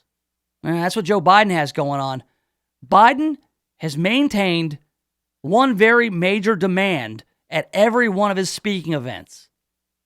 Contracts required that his speech hosts serve him angel hair pomodoro, a caprese salad, topped off with raspberry sorbet with biscotti. That's what he eats at every event. He'd wash it down with a Coke Zero, regular Coke, orange Gatorade, and black coffee, all of which had to be in his dressing room. Those requests only applied to Biden's paid speaking gigs, but his 2020 campaign stops have so far come with similar perks. Sponsors have so far picked up the tab for VIP hotel suites, town cars and professional drivers, chartered flights, and travel expense reimbursements. I mean, running for president sounds like a lot of fun. Living high on the hog, you got your sponsors, your donors. They're all paying for you to have all these nice amenities, a private driver, chartered flights. So this may come up tonight. And not Donald Trump. Joe Biden will be the target. I mean, tomorrow night, not even tonight. Debate coverage doesn't start till tomorrow. We're just in pre-debate mode here. So we're going to see a lot of attacks on the front runner, Joe Biden. In fact, it would be an advantage to be debating the same night as Joe Biden, because you could just designate one of these losers, just one of them, somebody who knows they're not going to win, somebody who's in it for the chartered flights and the old Pomodoro angel hair, somebody who's just in it for the experience to raise their profile. Let's take John Hickenlooper. Let's take Jay Inslee. Let's take Eric Swalwell. Any one of those losers polling at like 0, Kirsten Gillibrand, it could be her. One of them needs to play antagonist, irritant, fly in Joe Biden's old man butt ointment, and they just need to go after him. I'd pay him to do it. If I were an Elizabeth Warren or Bernie Sanders, I would go ahead and do it. Not if I'm Pete Buttigieg, though, because Pete Buttigieg has enough problems of his own. All right, his campaign is imploding, and it all comes down to this guy. He can't run South Bend, Indiana. I mean, he's in turmoil. He's getting it from the Fraternal Order of Police. His police force hates him. His citizens are screaming at him. Everybody went from loving Pete Buttigieg, the war veteran with the Ivy League degree who speaks real pretty because he's so smart, he's so intellectual. Oh, and he's gay. They went from loving this guy to hating him in a matter of minutes. And you know what it took? All it took was somebody to point out that, hey, man, you're not doing your job as mayor. Get your ass back here and face us, the people who elected you. And instead, you're out there running for president. Meanwhile, South Bend is going to hell in a handbasket. And it's a town of 100,000 people. So I think that Buttigieg is done. If he had any kind of integrity at all, he'd drop out of the race and go try to fix South Bend. Go lick your wounds, kid. You're out. So I think that Buttigieg, could he play the spoiler? Maybe a high-profile spoiler. That's your pre-debate coverage.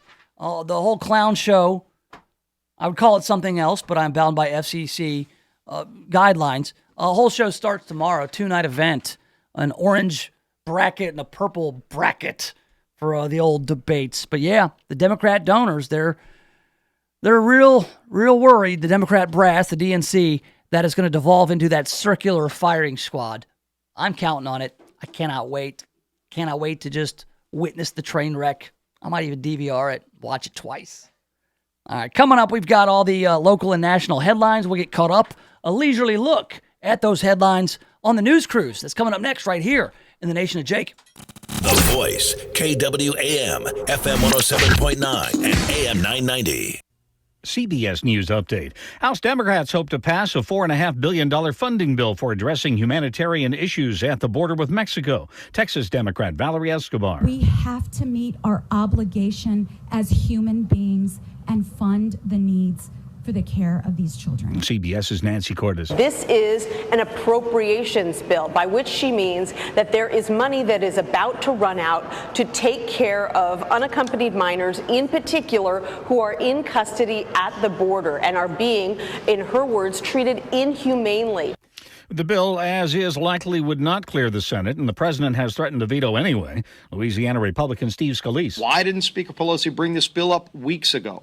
I can't explain why she didn't do that. She has allowed it to come to a head where we're literally at the midnight hour. The agency is literally about to go into a government shutdown, and they won't have the money to take care of these young kids. CBS News Update, I'm Jim Chenevey.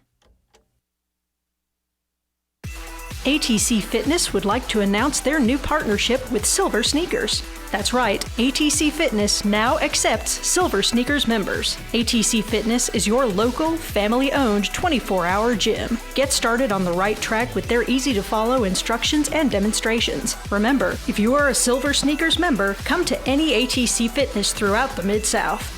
Check them out online at atcfitness.com to find the nearest location to you. Brown Properties. They specialize in commercial and industrial real estate in all of North Mississippi. He helped me locate a space and helped me get in so easily. The most professional, most accommodating person that I have ever worked with in my professional career. I would absolutely recommend Jim Brown very highly. As a matter of fact, he'll be my real estate agent from now into the future for sure. Hi, I'm Jim Brown with Brown Properties, commercial industrial real estate located in South Haven, Mississippi. Call me at 662-393-2255. This is Clark Howard. Over the years, one of the most difficult questions I've faced is from people who have bad credit or no credit, looking to establish credit for the first time or reestablish after, well, messing up with credit. And so the opportunities out there, so many of them are crummy. The secured card programs that are offered in many cases have massive junk fees attached to them, really uncomfortable terms and conditions. But Amazon is offering a new card for people with bad or no credit history that is specially designed for you, called the Amazon Credit Builder, where you post money on deposit with Amazon's designated bank, and then that's your charge limit on Amazon. Over time, you build up a good credit reputation, and then you graduate to a regular Amazon credit card, and there's no fees with the program. Guess what? Right now is the perfect time to tackle those home projects you've been putting off. So come summertime, you can just sit back and relax. Home Advisor can help get you started. Home Advisor matches you to the right pro for the job in seconds. You can read reviews and even book appointments online. Home Advisor can help with any home project, big or small, painting, plumbing, even remodeling. Find a great pro now before the busy season hits. Go to homeadvisor.com or download the free app. Home Advisor. Have you heard what President Trump said recently? Newsmax, you like Newsmax. I like it too. Now you can watch Newsmax TV and get the truth about Trump from Bill O'Reilly, Mike Reagan, Alan Dershowitz, Pat Buchanan, and more. Newsmax TV is America's fastest growing cable news channel, now in 70 million homes. Find Newsmax on DirecTV, Dish, Xfinity, Spectrum, Optimum, Fios, Uverse, and more systems. See Newsmax TV today. It's real news for real people.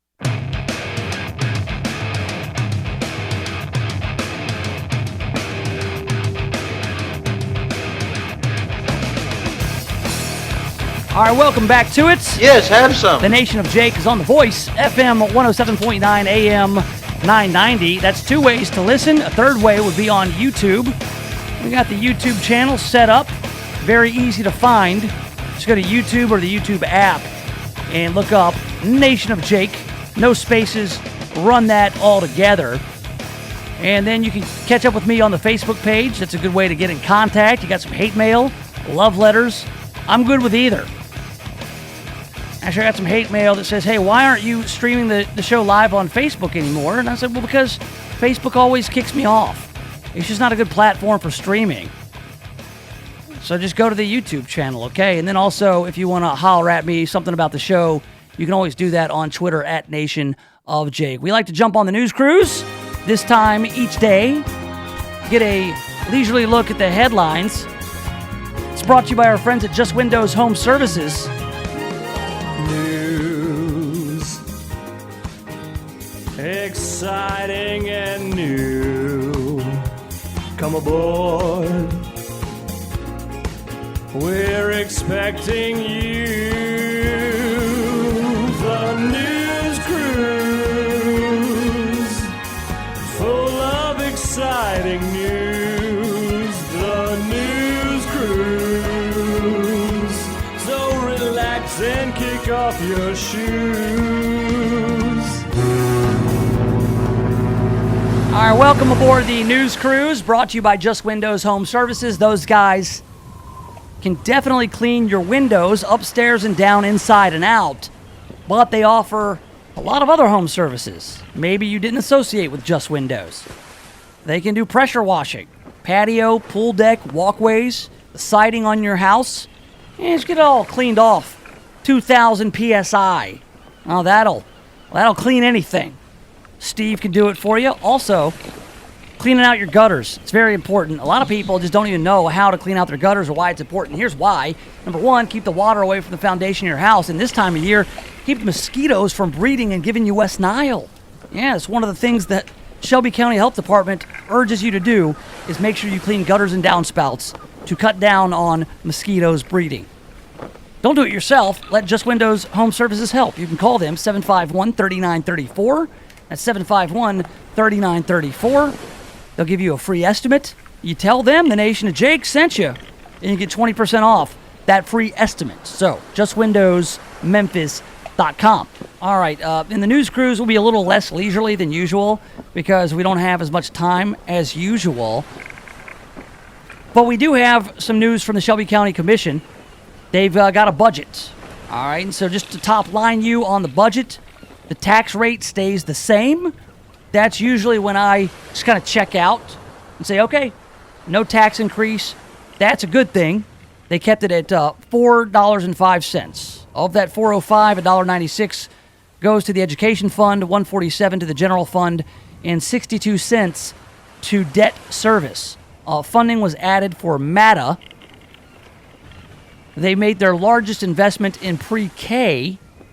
School will get money for some building needs, but not as much as they wanted.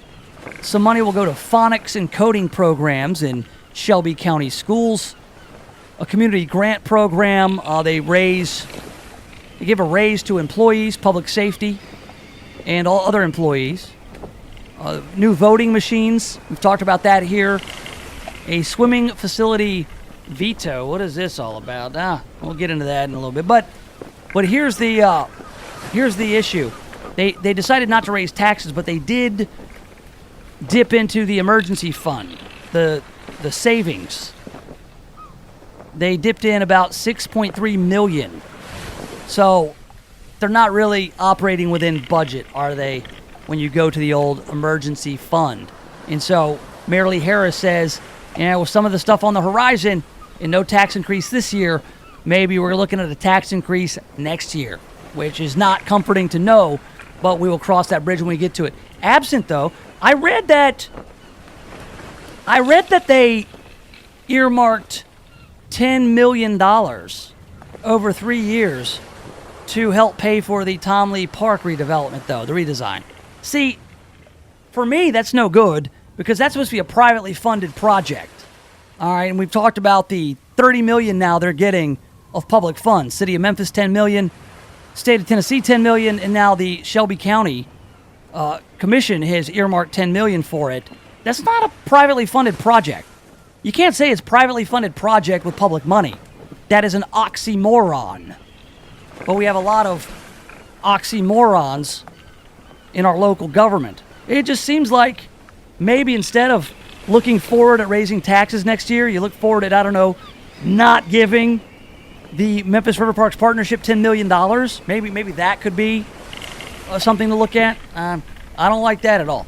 We've got FedEx has filed a lawsuit against the federal government, arguing that export rules are impossible to follow. They've had enough of the trade war between the U.S. and China. And as part of that trade war, the Trump administration barred American companies from selling or exporting technology and components to certain Chinese companies. FedEx argues it should not be required to enforce those federal bans. The CEO called it an impossible burden, so it will be settled in court. We'll find it's not the first time that old Fred Smith has had to take on Uncle Sam. We'll see how it comes out this time. We're going to get a new Aldi on Summer Avenue. You like the Aldi? You go there. It's smaller carts, some value items, a lot of value canned goods and whatnot. People who shop at Aldi, they love it. The new store is less than a mile east of its current Summer Avenue location. The store at 4508 Summer will close on July 6th, and then they will open up the new Aldi there. So they're replacing the Summer Avenue Aldi. If you're an Aldi shopper, there's another one for you. Oh, check this out. I don't get this. Shelby County and the Memphis Grizzlies are working with something called Mamava to open lactation pods at the FedEx Forum. This is a lactation pod is essentially like a tiny trailer where women can go in and breastfeed their babies. Why is that even necessary? If your kid needs to eat, whip out your old boob and feed him. Do it. If you're shy, put one of those covers over the kid. That's fine. The kid probably doesn't want to be bothered while he's eating. But why is everybody so triggered over women breastfeeding their kids? That's how we as a species feed children. And people who get freaked out about it, oh my God, I shouldn't have to see that. But then also it's like, hey, go into this little goofy closet and go get your business done. I guess if you feel more comfortable in a little private room, it's fine. But I just don't know why this is like a problem. Like, what's the deal? When I lived in Mexico, everybody breastfed openly. It wasn't a big deal. That's how it's done. Yeah, I mean, it's only a big deal if you make it a big deal. Right. I've never, but women also, get real thin. I can't believe they would make me go somewhere, and I'm with them. Like, yes. Like, I'm with you here. They're like, yeah, but men can't. I'm like, no, man, no, I get it. Like, that's how I was fed when I was a kid. That's how many kids are fed. Now, then there's also this other angle where you don't want to shame women who can't breastfeed. And that's an entire other level of crazy. You say, you go in the lactation pod because you don't want a mother who can't breastfeed to be triggered by the fact that you can, because this woman will feel shamed somehow. Oh, speaking of, Miss Hooters, Tennessee finalist has been arrested and accused of trashing boyfriend's house after breakup. Yep. A woman who recently placed among the top 5 contestants in the Miss Hooters, Tennessee competition is facing criminal charges after Metro Police in Nashville say she destroyed part of her boyfriend's house.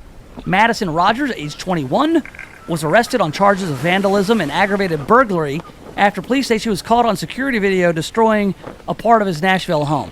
Now, when does this story become 21-year-old woman vandalizes and destroys part of Nashville man's home into, oh, she was a Hooters finalist. Yeah. Miss Hooters, Tennessee. We got to include that in the story.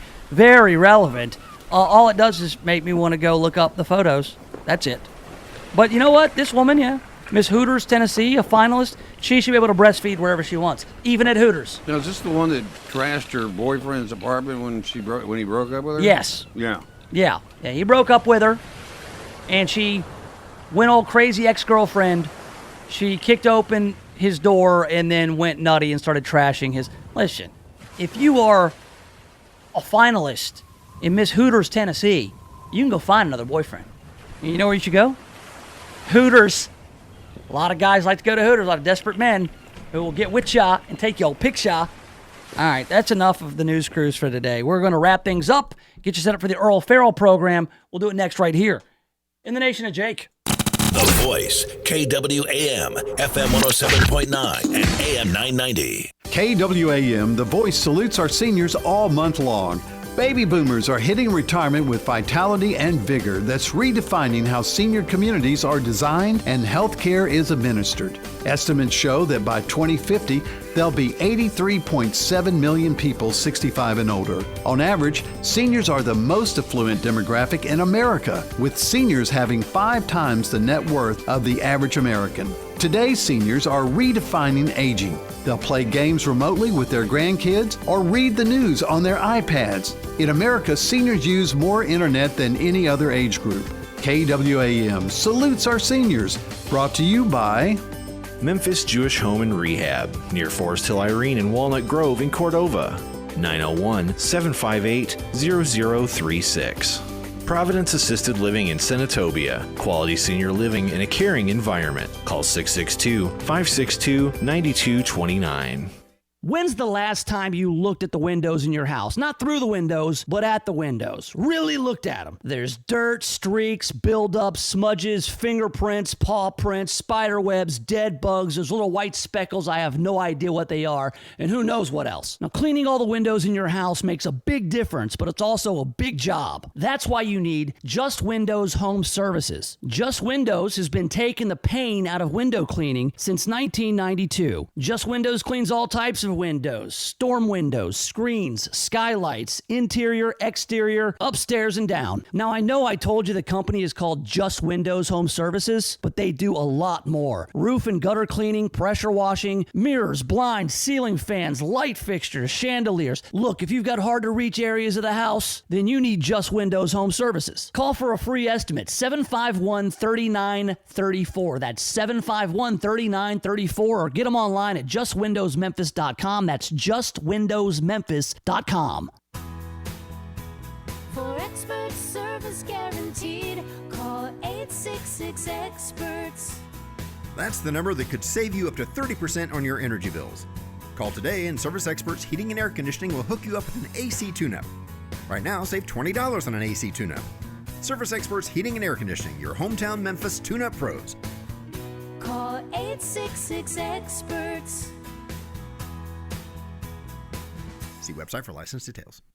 Since 1927, Memphis Jewish Home and Rehab has been invested in the health and happiness of each individual who enters their doors. They serve people and families of all faiths with compassion, dignity, and commitment. Named one of U.S. News & World Report's best nursing homes for 2017-2018. Memphis Jewish Home and Rehab was also named the #1 nursing home in the Mid-South by the Memphis Business Journal in 2019. Memphis Jewish Home and Rehab is located in a 77-acre park-like setting in Cordova. You can find out more on their website at memphisjewishhome.org.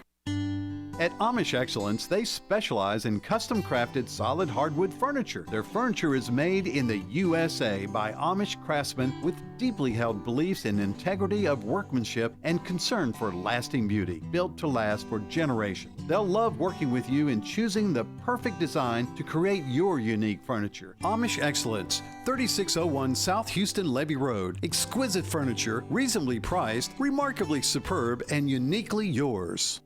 The special event florist for the Mid-South is Lindoyle Flowers. They are famous for creating incredible floral arrangements and are available to fill even your last-minute needs. From the simple to the magnificent, their staff can create unique arrangements for your special occasion. Flowers always bring a smile, make someone's day, and for fast, convenient delivery, call Lindoyle Flowers today at 901-323-4521 or visit their beautiful new location at 6225 Old Poplar Pike.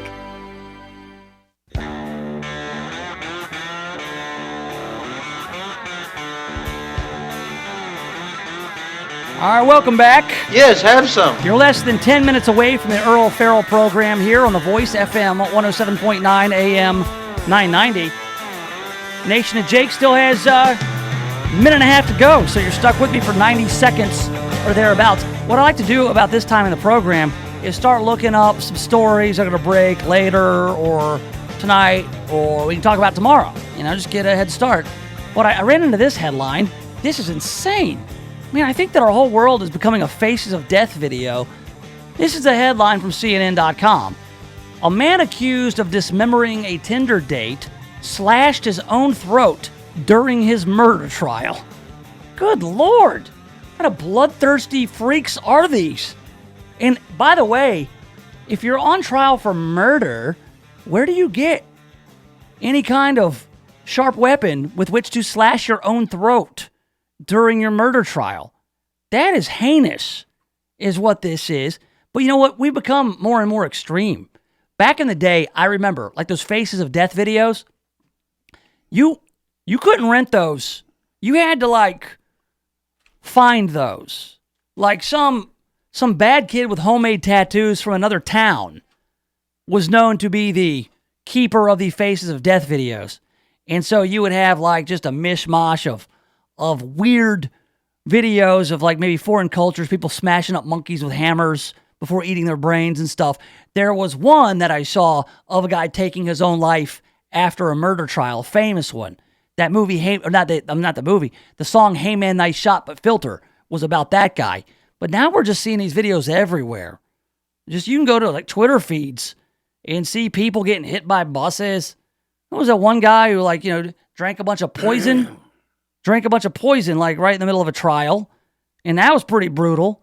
But this guy slashing his own throat, that is... I don't know. It doesn't even say. I mean, I would imagine that would be a mortal wound, but no, people have gotten away with stuff like that. He's probably in pretty bad shape. I would say it's going to take more than a Band-Aid And they're going to try to get him fixed up so he can stand the rest of his trial, I guess. I don't know. I saw the headline. I got kind of freaked out. I'm almost certain that Earl will not have that for you coming up next. I've had enough of that. Yeah, maybe. KWAM, your news and information station with CBS News updates every hour on the hour. KWAM.